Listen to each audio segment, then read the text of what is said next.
ដោយឃើញថាប្រពន្ធរបស់ខ្លួនត្រូវច្រវាក់អាទិទេពចាប់យកទៅដោយមិនអាចទប់កំហឹងបាន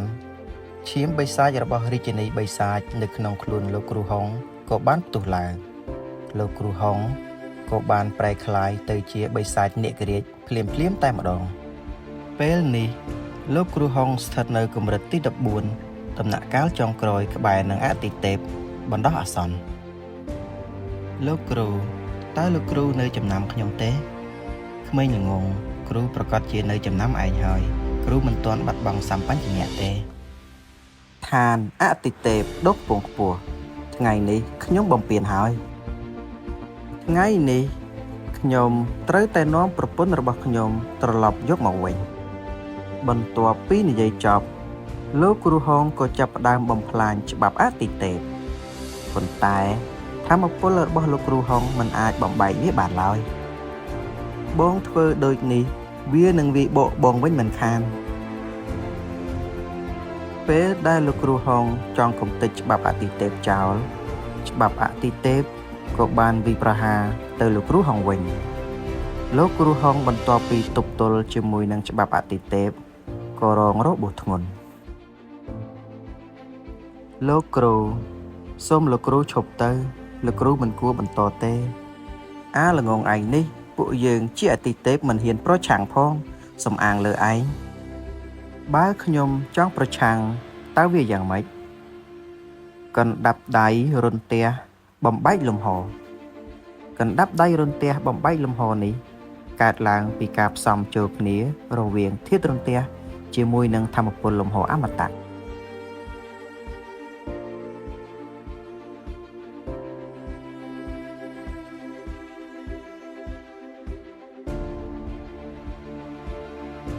អ្វីត្បិតគេមិនអាចបំបែកច្បាប់អតិទេពបានប៉ុន្តែគេអាចធ្វើឲ្យមេឃប្រេះជាបំណែកប្រសិនបើមេឃប្រេះហើយធម្មពលអតិទេពនឹងធ្លាក់ទៅឋានមនុស្សជាមិនខានបូស្បាក៏បានបង្ខំចិត្តបំបែកច្រវាក់ច្បាប់អតិទេពដើម្បីទៅពន្យល់ដល់ប្តីរបស់ខ្លួនលោកគ្រូហុងឃើញដូចនេះក៏រត់ទៅទូលនាង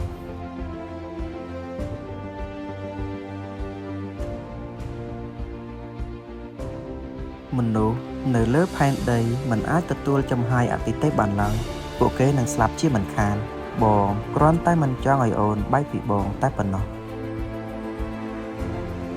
បងត្រូវស្ដាប់តាមអូនបងមិនត្រូវប្រឆាំងឡើយលោកប្តីចាប់ពីថ្ងៃនេះតទៅបងត្រូវគ្រប់គ្រងលំហអមតៈដោយខ្លួនឯងហើយទេប្រពន្ធសម្លាញ់អូនមិនអាចទុកបងចោលបានទេ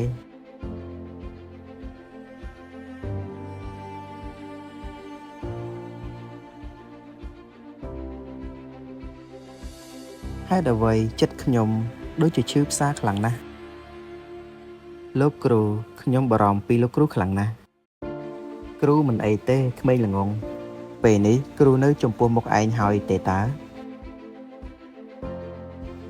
រាជវង្សបិសាច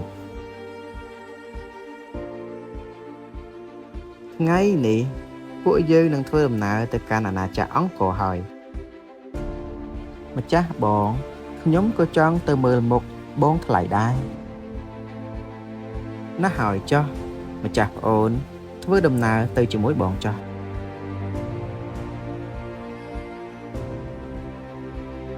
នាងខ្ញុំសូមគោរពស្ដេចអសុរៈអ្វីត្បិតប្អូនរបស់នាងស្លាប់ក្នុងដៃយើងតែដើមហេតុគឺអាចចង្រៃហុងនេះហើយប្អូនស្រីខ្ញុំមានចិត្តស្លូតបូតទើបអាចចង្រៃនោះអាចពង្វក់នាងបានល្អណាស់យើងផ្ដល់ឱកាសឲ្យនាងទៅសងសឹកជាមួយគេទៅចោះ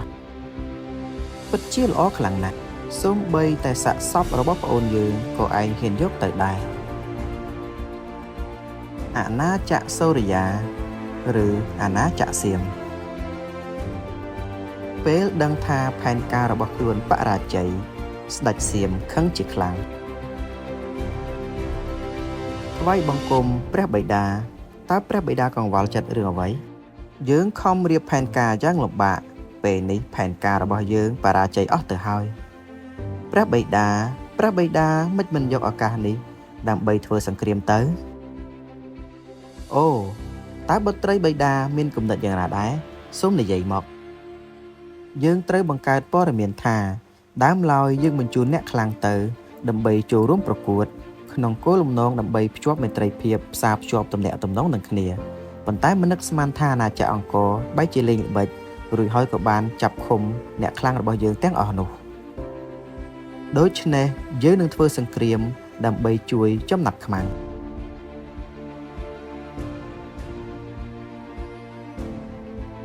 ចង់រាយយោអាណាចក្រសៀមបែរជាឈ្លានពានទឹកដីយើងនឹងឲ្យពួកឯងវិនាសដូចជាសម្បត្តិនេះអញ្ចឹងហេតុអ្វីបានជានៅក្នុងខ្លួនខ្ញុំមានឈាមបិសាចទៅវិញ